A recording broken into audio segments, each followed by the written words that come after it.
कोणाच्या अखत्यारीतला विषय होता? तो रस्ता मुख्यमंत्री ग्राम सडक योजनेचा रस्ता नव्हता.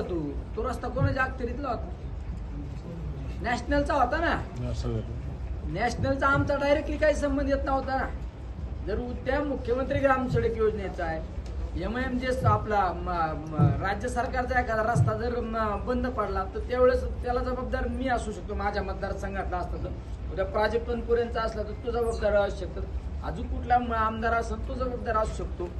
पण हा रस्ताच नॅशनलचा होता ना, त्यामुळे त्यांच्या त्या रस्त्याचा माझा आणि त्यांचा काहीच संबंध नव्हता दोघांचा. पण ठीक आहे, झालं गेलं गंगेला मिळालं. आता खासदार मी आहे ना. नॅशनलचा रस्ता पूर्ण करण्याची जबाबदारी कोणाची? माझी आहे.